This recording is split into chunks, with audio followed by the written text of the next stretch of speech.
Hello guys, yung ginawa ko ngayon ay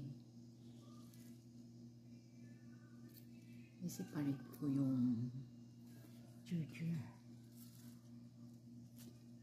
Kinuha ko yung mga magaganda, tapos nilagay ko siya dito. Ito ay tissue.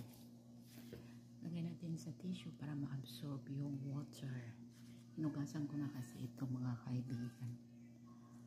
So, need nating piliin ang mga magaganda or yung hindi lantak mga kaibigan.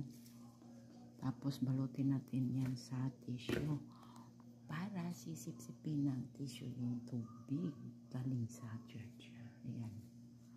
Ayan mga kaibigan. Tapos, ay ilagay natin sa refrigerator. Ayan, samahan niya ako. Pili-pili tayo. Pili-pili.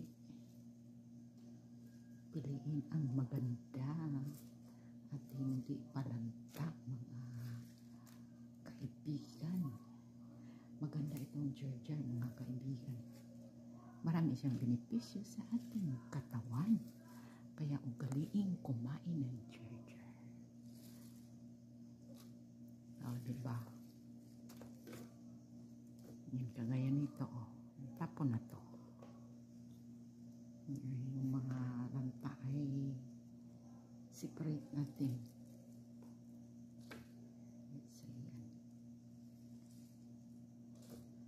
Mas maganda kasi paghugasan kasi pag gustong kumain, so dire-diretso na sa pagsubo.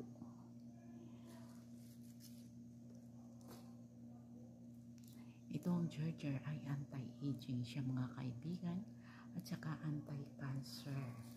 Basta marami siyang benepisyo sa ating katawan.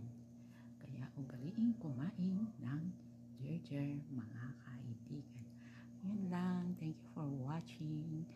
And please subscribe my YouTube channel, Kizamimar. God bless us all.